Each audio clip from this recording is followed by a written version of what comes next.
Hey guys, this is Dr. Shubham. Welcome back to my channel. So today we are going to talk about very important two intracranial hemorrhages, in which we are going to talk about the EDH and SDH. EDH stands for extradural hemorrhage, or you can say that as epidural hematoma, and at the same time SDH stands for subdural hematoma or the subdural hemorrhage. So as the name suggests that EDH means extradural, outside the dural, the hemorrhage will be seen in these patients.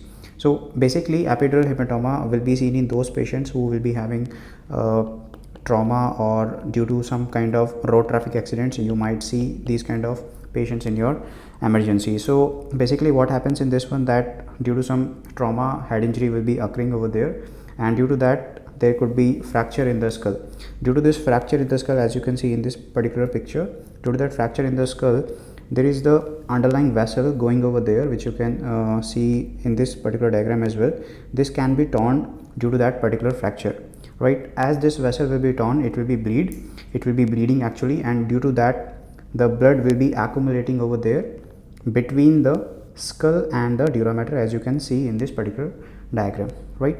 So due to that, what will happen, you will be getting a particular shape over here, as you can appreciate in this particular image as well, and this particular shape has been actually compared with the biconvex shape, right? Or in some book you might be seeing this as lenticonus shape, right? Some people have compared it with the lemon appearance as well, right? So this is about the extradural hemorrhage, basically epidural. Just remember that here we are seeing the bleeding between the two structure, that is between the skull and the dura mater. Okay, if you were comparing it with the subdural hematoma, here what is happening, basically this is the bleed happening in the elder age group, right? Or you can see the shaken baby syndrome.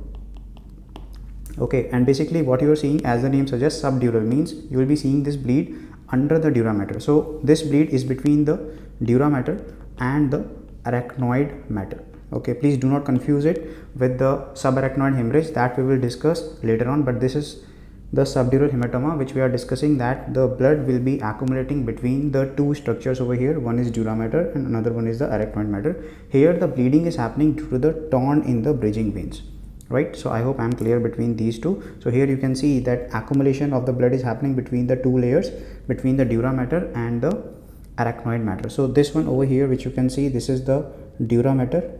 In the outside the dura mater, you can see this is the skull, then there is a dura mater, and then this is the arachnoid. So between the dura mater and arachnoid, with the yellow color I am showing the blood collection over there, right? And this is happening because of the torn in the bridging veins, right? So just for the completion part, epidural hematoma you can see between the skull and the dura mater. Subdural you can see between the dura and the arachnoid mater, right? This diagram I have already talked about. So basically middle meningeal artery is there in the extradural hemorrhage which we are talking about. This artery will be torn actually, and then you will be seeing the lenticonus or biconvex structure over there, right? One more thing, in the extradural hemorrhage we are talking about the talk and die syndrome. What is the talk and die syndrome? Here we are talking about the lucid interval, right? In the lucid interval, what happens is basically the person will be coming up with the phase of unconsciousness followed by consciousness, right? So then the patient will be conscious and will be talking to you, right? After that again the patient will be having the LOC, that is the loss of consciousness, right? That is the lucid interval. That's why we are naming it as talk and die syndrome, right? This is the biconvex structure on the radiograph. Okay, very commonly asked by the examiners as well in the MCQs. So this is the particular shape which we were talking about as far as EDH is concerned. If you will compare it with the SDH, I was talking about the bridging veins torn over there. Due to that bridging veins, torn of the bridging veins, you can see the particular appearance, which is particularly this one. This is compared to the crescent shape or half moon shaped appearance, right, which you can see over here. So collection was between the dura mater and the arachnoid mater, right? I hope I'm clear with that. So here you can see the bridging veins. You can see the torn of the bridging veins will be leading to the subdural hemorrhage.